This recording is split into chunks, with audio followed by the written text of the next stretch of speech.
But you need to really figure out like, what is the most important things for me? Is it work-life balance? Maybe you're working 60, 80 hours a week and you want to work 40 hours, So in pursuing the next opportunity, what is it that's so important to you that you're not willing to negotiate on? What are the things that you're willing to be flexible on? Staying motivated takes work. If you don't work on your motivation, you become unmotivated. Join Oumar Dieng as he shares inspirational stories and tips to get you motivated to do whatever you need to do. This is the Motivational Voice Podcast. Hi everyone, welcome to the Motivational Voice Podcast. This is session number 38. Did the pandemic make you reevaluate your career choices? Because of COVID, many of us faced a sobering reality, which is that our jobs may not be the glamorous and exciting work that we thought we had, and now there's a tiny voice in your head asking you to reevaluate everything. But in the post-COVID uncertainty, is it wise to go looking for a job? But if you do go looking for a job, what should you watch out for? Are there trends that you need to be aware of? To help answer these questions, I'm talking to Melanie Mitchell Wexler, who is a career and life coach. Melanie is driven by a deep desire to help people find meaningful and fulfilling work. She draws heavily from 18 years of recruiting and staffing experience and brings an innate knowledge of the market.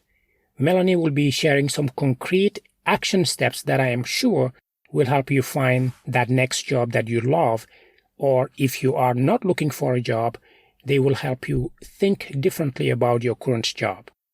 And there are so many great nuggets in this interview that I want you to hear. So let's dive right in and listen to my interview with Melanie. Melanie, welcome to the podcast. Hi, thank you for having me. I appreciate it. Yeah, so would you take a second and introduce yourself to our listeners and let us know and tell us what you do and who you are?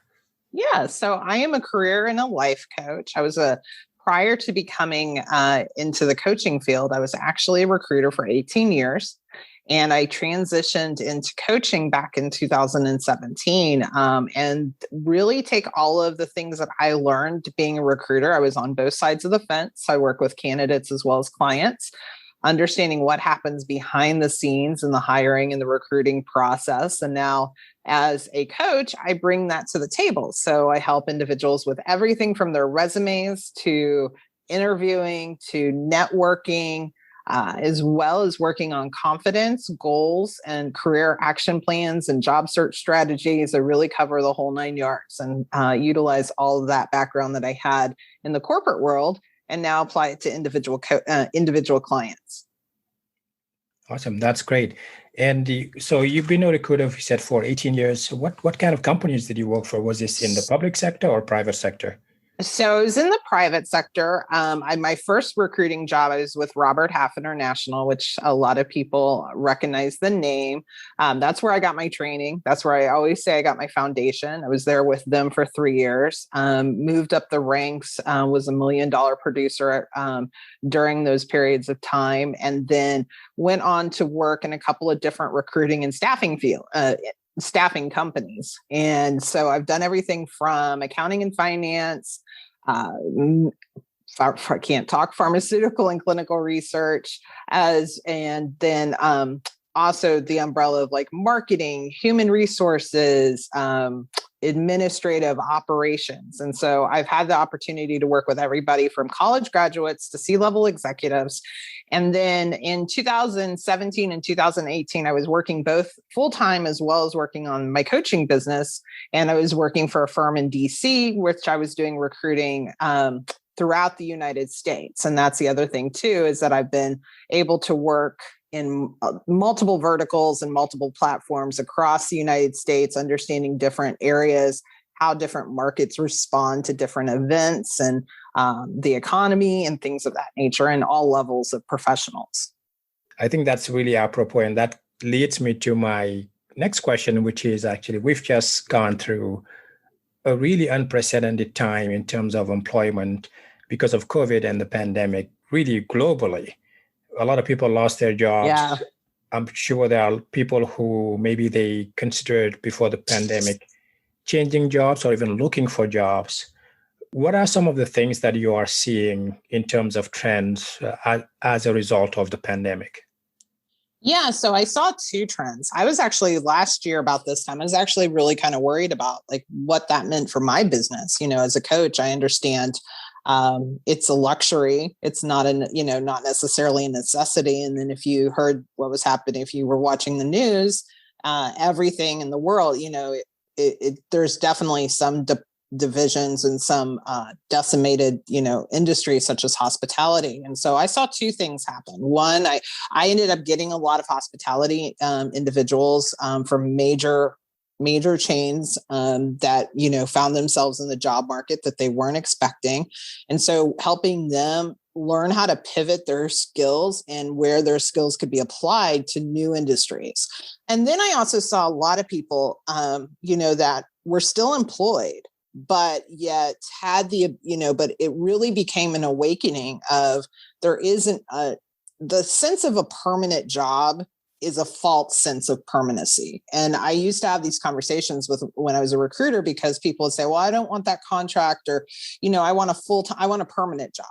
And there's full-time jobs, but there's really nothing permanent. And I know that scares a lot of people, but I think that's really what the pandemic showed us, is that there's nothing permanent, that if you aren't happy in your current job, it really pushed it in your face, because now your job became in your home. You got out of bed, got in the shower, and your commute was to your desk or to the table or, to another room. So it really forced a lot of people to really analyze, am I happy where I'm at? What am I looking for? And really assess their career goals. And so those were the two things that I saw, people needing to pivot immediately and not how can I transfer my skills, but also, what do I want to do? And, am I there? And what more can I do? Yeah, no, that's very interesting. And I would definitely dig into both of those. And I think the first point you made about pivoting, I think, at least in my eyes, what I saw a lot was in the height of the pandemic, a lot of nursing jobs and maybe doctor positions, physician positions were in really high demand, where people were traveling from one side of the country to the next, and namely going to New York, because that was the center of the epidemic at first. Is that the kind of trend that you're talking about, or is that more on a larger scale, expanding to other areas? Well, I think it also expanded into like technology and manufacturing. I think that's something, and I think that's what we're still seeing now. I mean, the market's a little, I know there's a lot of people that are unsure of what's happening with the market. It is a little wonky still. I mean, obviously unemployment, we still have a fair amount, a high level of unemployment, higher than of course we want to see. But I do think there's some stabilizing trends. And I do think that technology has really grown. I'm seeing a lot happen in that field. And then, the thing too, is those are always trends too for a sign of a good economy is if the tech field is hiring, what happens then, it trickles down into other departments within the company. So if they're hiring and they're building, I work with technology people, but I'm not I can help them with my side of the business. I can't help them with the knowledge. But what happens then though is, and this was always things, because I've worked through two different recessions when I was a recruiter. So I kind of had a baseline of kind of how to respond to this. Of course, this was brand new, but when companies are hiring in technology, that usually means that they're going to hire in accounting and finance. Then we're going to see, continue to hire staff in operations because of growth, as well as like marketing and branding and communications. So you see that kind of grow from, different departments. And so that's definitely something too, that I think not only was the medical field, definitely we're seeing, we've had a shortage of nurses in particular for quite some time. So, this has even put a greater stress and demand on that profession. So you had a lot, of people needing to really kind of step up and figure out where, what they could do and how they could do it. Now, if someone wanted to pivot, because I think you made a good point saying all of a sudden, because of the pandemic, you ended up being at home, doing your job from home for those who could anyway, and realizing that, well, if you didn't like your job, it really became more evident and more apparent. Right. So if, as a result of that, someone is now looking to pivot to a different career or a different industry altogether, what are some of the first steps or the steps that you walk them through to start thinking or to start pivoting to that new job or industry? I think a lot of people just assume, and I think this is where they make the mistake, is they just want to jump in and start applying for jobs, but they don't really determine, okay, what made me unhappy in the last job? Like, what do I really want to do? So I always tell people, sometimes you have to and this is always kind of the frustrating part is, you have to do your research, you have to study, you have to really figure out, okay, where do I want to go? What do I want to do? And how do I get there? And so it's really developing what I call a career action plan and developing those goals. So you need to determine, like I had a client, for example, that, she and I just found out she just accepted a new opportunity with a new company. And so, but she wanted to initially, she's like in a management role, but she wanted to be in the C-level suite. And I had to be very honest with her. I was always a direct recruiter and I'm still have that sense about me as a coach. But I had to say, what we need to do is we actually need to slow that down, because as a recruiter, I can tell you that the likelihood of going from management to C-level, there's a big gap in there. And so you're going to have to make some baby steps to get to that point. I fully believe she can be a C-level, employee for a company one day. I was very realistic. Like, we need to take a few steps back, because she didn't understand why she wasn't being hired, because of her skills. And I was like, it's because you're missing a gap in terms of that succession. So you really have to take stock of your skills. But you also have to figure out, is there something that I need or I'm missing? So whether that's a certification or a certain level of education, if you see all these jobs are asking for, master's degrees and you only have your bachelor's in every position you apply for, that's a good indication that, that's going to be a pretty heavy requirement. Not that it's maybe, not that you can't find it, but those are little indications that you maybe need to focus on the education first and the things to get you to that point, or maybe some secondary training courses or certifications to help supplement that. There's a ton of those programs right now available with some of the best schools and doing it online. So, that opportunity for access is great. But you really, educating yourself and researching is really the key in that first step. So is that almost looking at, let's say, the job description of the job you're in currently and looking at the one you aspire to have and saying, okay, this requires a degree, this requires this or that. This is what I have today based on my current job, and what skills and knowledge and abilities do I need to go get before I can be a good candidate for that next level job? Is that? Yeah. I mean, I think it's even deeper than that. It's also figuring out, what is it about this current job that you don't like? Mm-hmm. What is it that, if you have very specific things that you like doing as opposed, I mean, we all have aspects of our job that we don't like doing, but, but does that take up 50% or more of your time?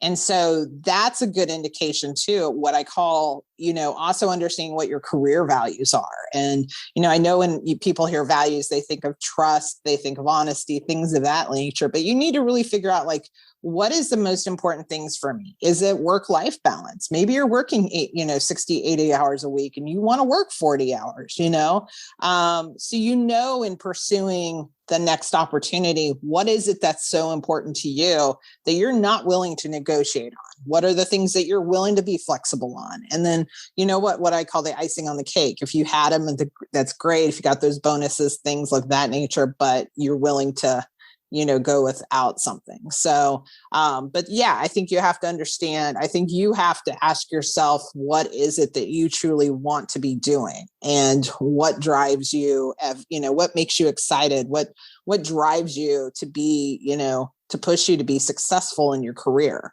And then you start to go into the deeper aspect, from that deep aspect into, okay, now that we know what direction we're headed in, is to be able to go into the aspect of what I'm going to head into now, is like looking at the job description, things of that nature. Okay. And that goes into what you call the career action plan. Yeah. So if you were to create that career action plan, maybe I don't want you to go into detail, but at a high level, what are those steps? So I think you talked about researching, understanding what you want, and what your job entails, things that you don't like within your current job. And what would be the next step?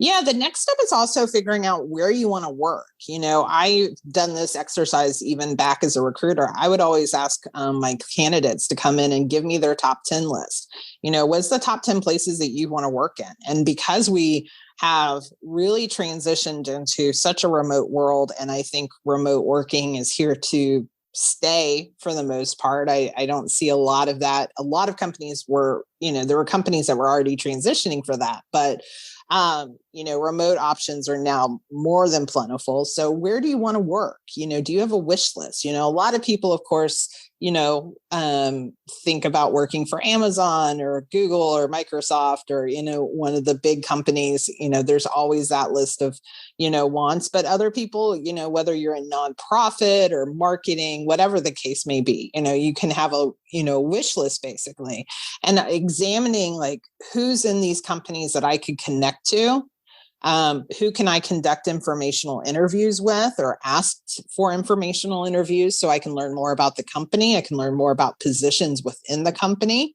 And then, and doing your research on those companies. Because oftentimes, if you're in a big organization, say, for example, like Amazon, your role is going to be very specific. So if you're somebody that really likes to have, a lot of, creative ability and not confined to, different processes, you have to kind of ask yourself, do you want to be a cog in the wheel, or do you want to be the person helping develop the wheel? And you need to know where you thrive in. So maybe you want to work in a large company, but you really find that, you know what, I actually could thrive better in a small to medium-sized company where I have direct impact on the outcome of the work that I do. So you have to really start to think of that. And so a lot of the process is identifying, reaching out to people, networking, looking at the companies, what jobs are open right now.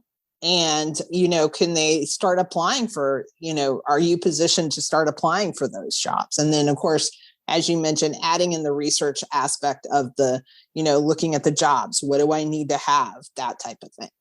Basically understanding what the company culture is and whether you want to maybe be a leader, part of a team, maybe lead a smaller team or large size team, or be a member of that team.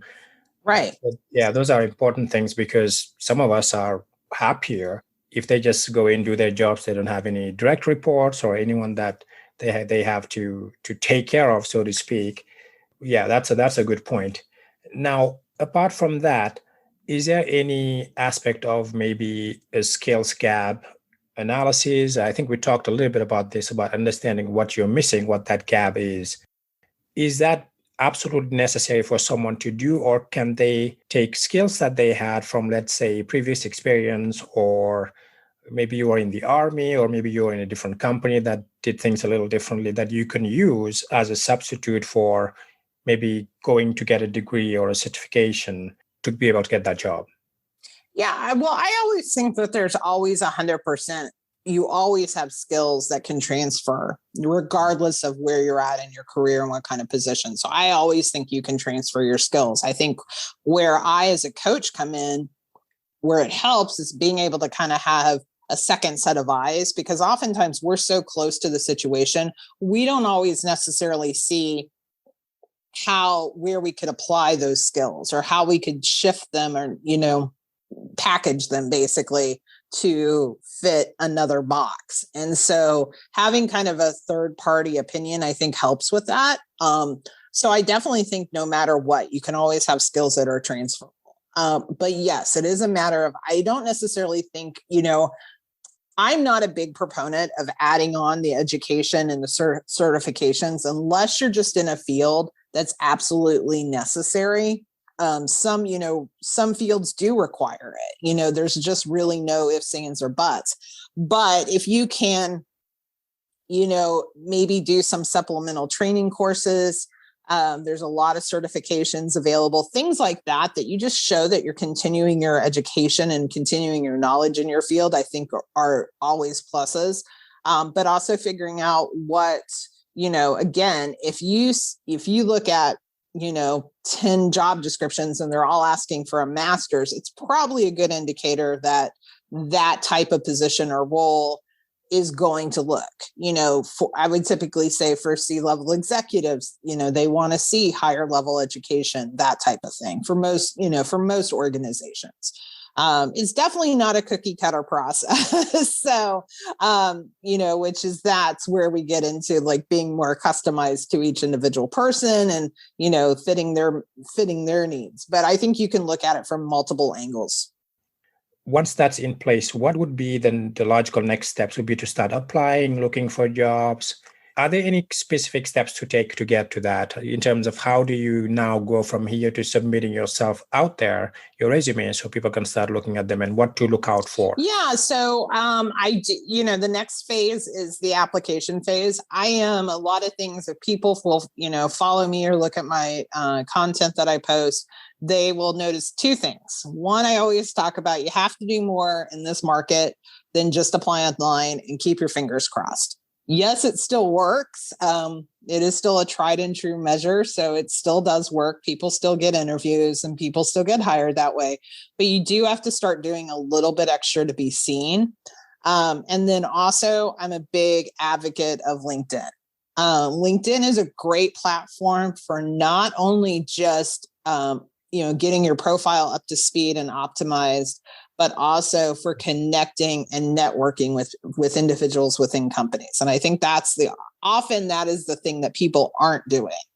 People aren't, they, will say they're a subject matter expert, for example, or a thought leader in their industry, but yet they've never posted content on LinkedIn about their industry or share information about their industry. So when companies go and look at your profile, they want to know what your thoughts, what are your opinions, where do you stand on the latest trends and, what's happening in your industry. And especially if you're, I would say an executive, high level management, or if you're claiming, subject matter expert, thought leader, which are, terms that I think maybe get used too easily nowadays. But if you're, putting that out there, you need to be showing that as well. So I think that, those are two things that, when looking at the process, still apply for the jobs online, of course, but take that second, before you just keep applying and applying. We live in a world, we live in a life where we've been told from early on as young children that it's all about the numbers. So, the more you put into something, the greater you're going to get out. But I think it's actually the opposite when applying for jobs. I think people tend to apply for too many jobs without doing the research. And then they wonder, well, why am I not getting, contacted? And I think people are just hitting submit, as opposed to really doing the research and taking time to say, okay, I just applied for XYZ company. Let me look on LinkedIn. Who can I connect with? Who am I connected with? Or utilizing their network properly. I have a client that's interviewing with GitHub, which is a major, company. It's on the wish list for a lot of people. And, she saw an opening, but she actually did the research before and knew that she had 2 or 3 connections. That's actually what got her literally an interview within probably 48 hours of submitting her resume, is because she was using her network.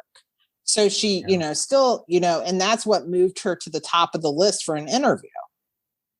So I think people have to not be afraid to reach out and ask for help, but also to utilize the network. Who do you know? Who's in that company? Who could you even introduce yourself with? That's actually how I got my last full-time position before I, entered into coaching full-time. Was I applied for this firm in DC. I was in the market. I wasn't quite sure if coaching was going to be full-time. I didn't know where it was going to land. So I'm still looking for a job. I wanted to do corporate recruiting. I applied online, applied through LinkedIn. And I literally, before I did anything else, I reached out to the CFO, and saw that this position reported to the CFO. It was in the job description, found the person that was actually handling the recruiting. And all I simply said was, I just applied for the corporate recruiter job. I'm very interested in this opportunity. I would love to connect. They immediately checked out my LinkedIn profile. And I think I had a message within, 24 hours or something that they would like to interview me.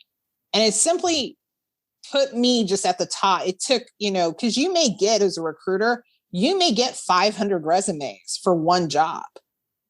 And so it's a matter of, it's not that you're competing with those 500 people. I'll be very honest, probably 95 to 98% aren't even qualified for that particular job.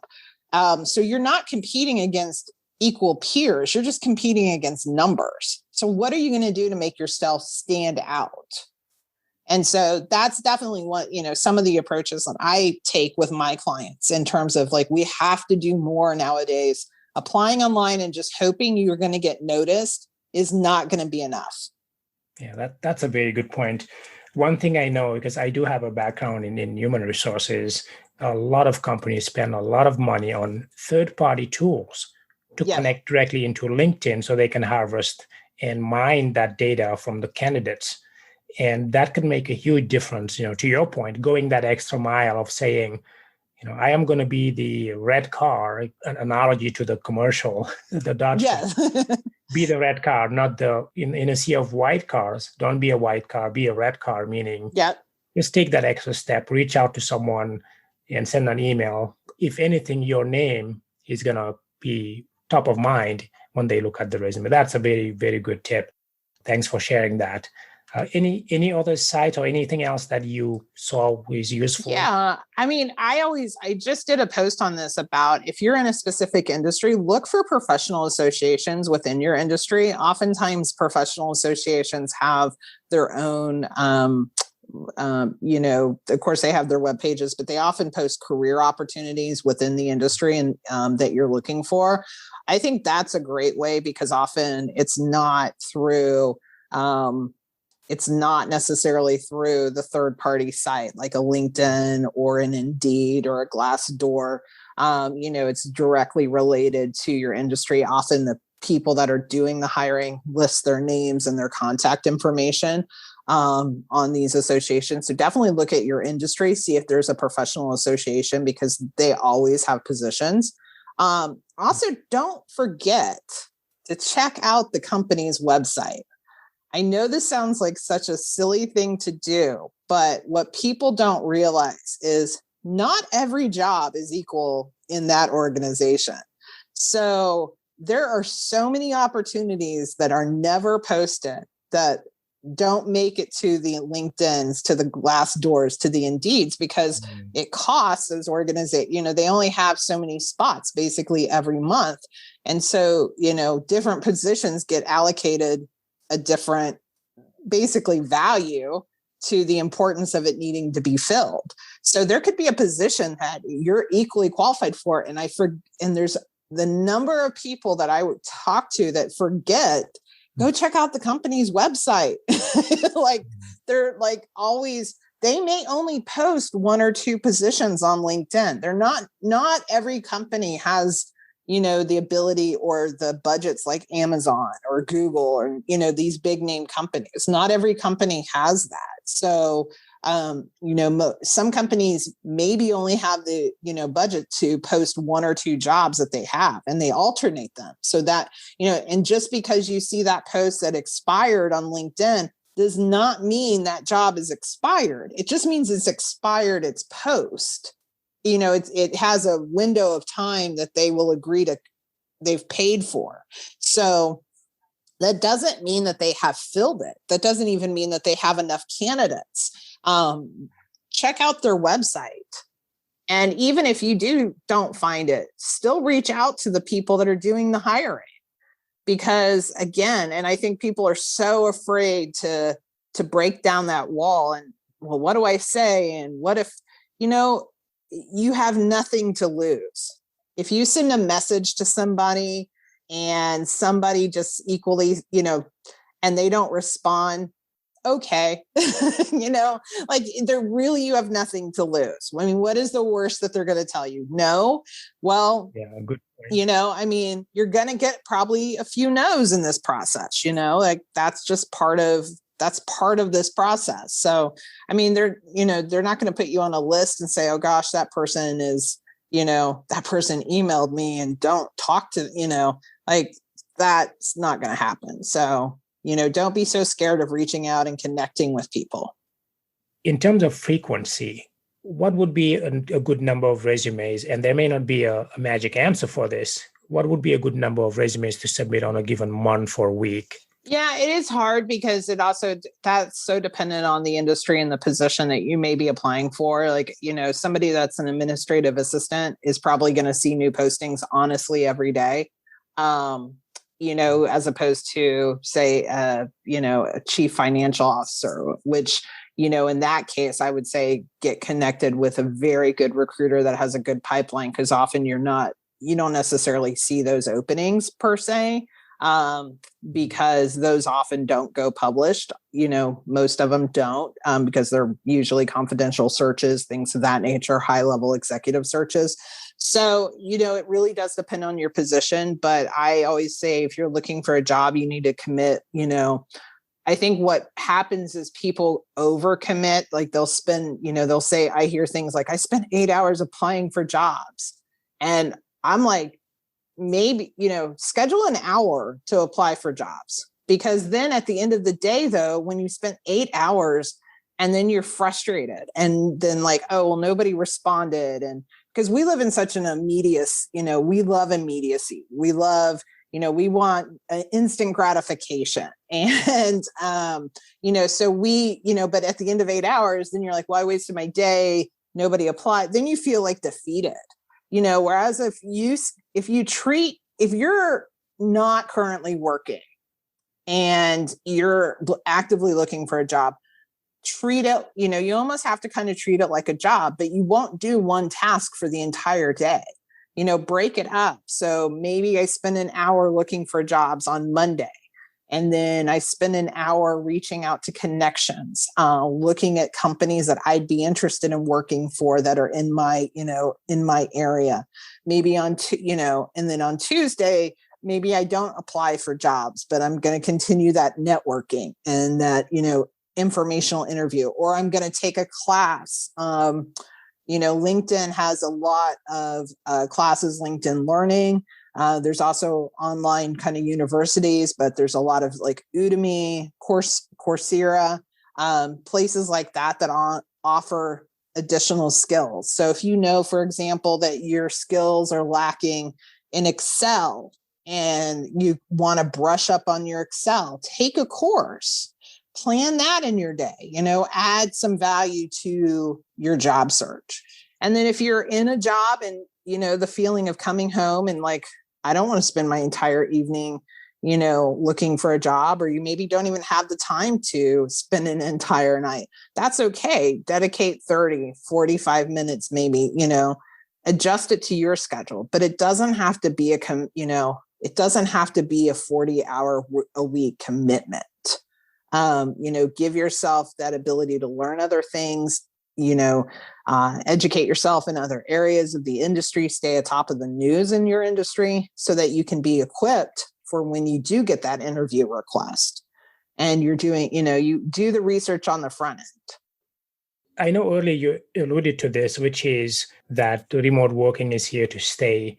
Where do you see the industry at large going? Are we going to go hybrid? Are we going to go more remote, or a little bit of both? I think we're going to go hybrid. I think for the most part, I think there are companies that have decided that they are going to go fully remote. So it's still a little unsure. I think right now we're going to probably see 50-50. But I think that there's still going to be companies that are going to, people are going to go back into the office. I think there's probably now that,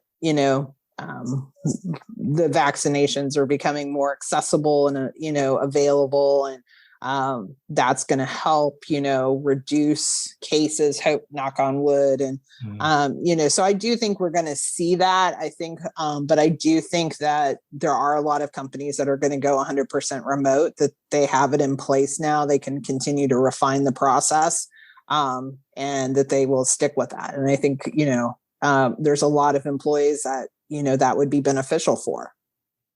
What motivates you?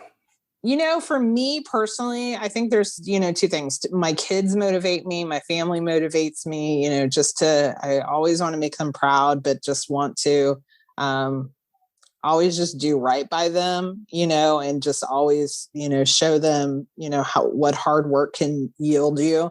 And then also my clients motivate me. I love hearing success stories, and I love hearing, when people do get jobs, or, even in the process of gaining confidence in the process and being able to feel like they can go out on their own and, really handle the job search process. Cause it can be a roller coaster. It can be, it's emotional, it's draining, it's mentally taxing. It's not for the faint of heart. So, that to me is, my family definitely motivates me, but my clients motivate me every day to just keep pushing myself for my own, this business is my career now. And so, doing more and providing more for them, is a great motivator. And Melanie, if there are some listeners who want to get in touch with you or get a hold of you, what's the best way to reach you? Yeah, so you can find me on Facebook. I do have a website. It's coming. It's in the works. So working on the content right now, but you can find me on Facebook. It's Career Coaching M. Wexler.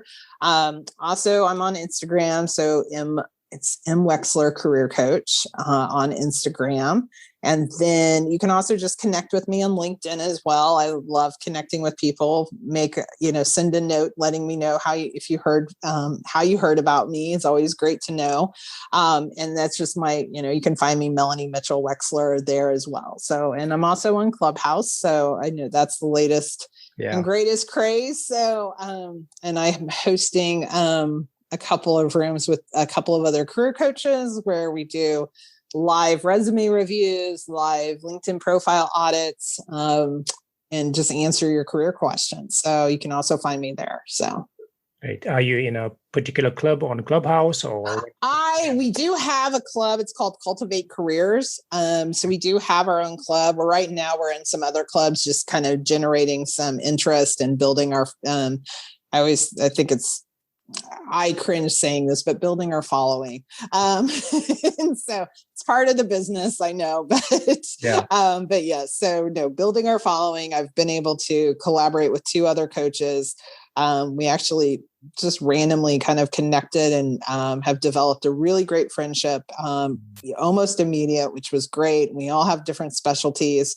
I'm more the LinkedIn guru, the strategist for the LinkedIn. I have a coach that works with veterans and individuals with disabilities and helps them get in the marketplace. And then our third coach, she is a power negotiator. So she helps everybody with resumes to negotiating salaries and everything. So it's a good mix of skills and experience. I think overall we have like 40 years of experience combined. So. That's great. Yeah, Clubhouse it's a fun place. It can be time. Yes. Yeah, I am there as well, and I stay away from it because it could suck me in. It could definitely suck you in. I've actually kind of had a little bit of I haven't been as much on it the last week, and this week's still young, but last week I kind of needed just a little bit of a break because I was like I just can't. It was like too much information. I was like, I don't even, and even the fun rooms, like just some fun light rooms. I was like, no, I can't even do this. I was like, So took a little bit of a break, took the foot off the pedal a little bit on that, but that's good. That's okay. So great. Any final words of wisdom or any parting words? The thing is, if somebody's looking to pivot their career or change their career, I just tell people all the time, don't be afraid. There is no perfect time. I know that, we often hold up on doing things because we're like, well, when it's the right time, I'll do this. Or, when the kids are older, I'll do this. Or, we make kind of these excuses or reasons to halt our career growth. There is no such thing as perfect timing. That just doesn't exist. And so don't be afraid to pursue it. And also don't give up. Everybody's journey is something different, but I do believe that, I've seen people that, get hired in different, economies, different situations. And, good people always find a good home in terms of their next employment and, and that is, the direction that you're supposed to go in. So, don't give up with that and just believe in yourself. I'm a big believer in positive mindset when you approach things. Wise words of encouragement. Thanks. Thank you, Melanie. Well, thank you. I appreciate you having me. My pleasure. That was my interview with Melanie Mitchell Wexler. What did I tell you? Wasn't that a great interview? Before I wrap up this episode, I have a question for you. Are you feeling stuck in your personal or professional life? Do you feel like you are struggling to reach the same goals that you set last year and the year before that? I know exactly how it feels to be stuck, unable to make any leeway. It's demoralizing. It kills your motivation and makes you question everything. I've been there. If you want to get out of this vicious circle of spinning your wheels, then you need a clear vision of your purpose-filled life, whether it's your personal life or your professional life. It's not rocket science, but you need to take a leap of faith. So what I want you to do is book a discovery call during which I will help you unearth the things that are not working in your life and tackle them head-on. I will teach you concrete, actionable strategies that will take you from being stuck in the mud and confused about what you want to being crystal clear on your goals, your life, and your purpose. Go to oumardieng.com and book a call for us to connect. Again, it's oumardieng.com to book that discovery call. Don't wait another day to gain clarity, reach your goals, and live the life of purpose that your heart desires. I hope to talk to you soon. You can find the show notes for today's episode on my website at oumardieng.com/session 38. By the way, if you've enjoyed listening to the podcast, share it with someone that you think would enjoy it as well. I would really appreciate that. Thank you so much for listening, and thank you for spending part of your day with me today. I really appreciate you. Until next time, please stay safe and motivated. Goodbye. Thank you for listening to the Motivational Voice Podcast. If you enjoyed the show, please subscribe and rate it on iTunes. Get show notes and the latest blog posts at oumardieng.com.